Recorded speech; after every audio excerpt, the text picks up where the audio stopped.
Musta? Ako nga pala si Kenny and today, kwentuhan lang tayo. Gusto kong i-share sa inyo yung dream job ko. Hopefully balang araw marating ko.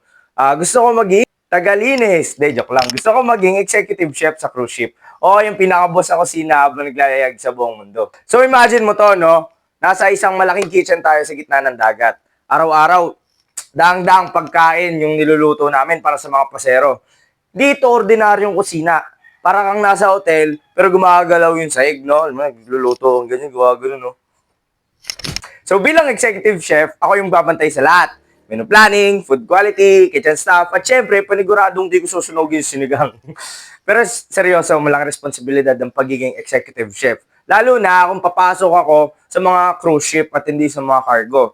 So, unlike sa cargo, syempre, mga ano lang naman eh, mga crew lang, konti lang, no? Pero pag sa cruise ship kasi ako pumasok, malamang, sobrang dami ng kakain ng food ko. So, napakabigat na responsibilidad niya. So, ayun nga, no?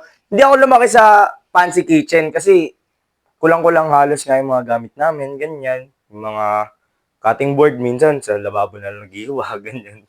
Tapos nagsimula lang din ako sa pag-eksperimento sa pancit canton tsaka itlog. Kung ano-ano lang pinaglalagay ko, mga cheese, ganyan, mayo, garlic powder, kung ano-ano lang para ma-improve yung flavor. Pero habang tumatagal, parang na-realize ko na, ay, gusto ko pala to, no? Ayun, halata naman, no? May ligaw kumain, di ba?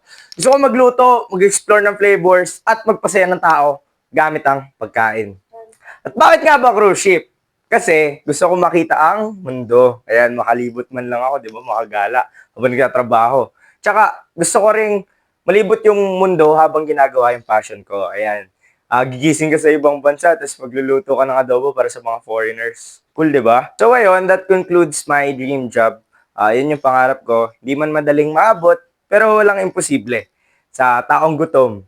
Gutom sa tagumpay, gutom sa pera, at gutom sa pag-asenso. Yun lang. Thank you very much for listening. Bye-bye.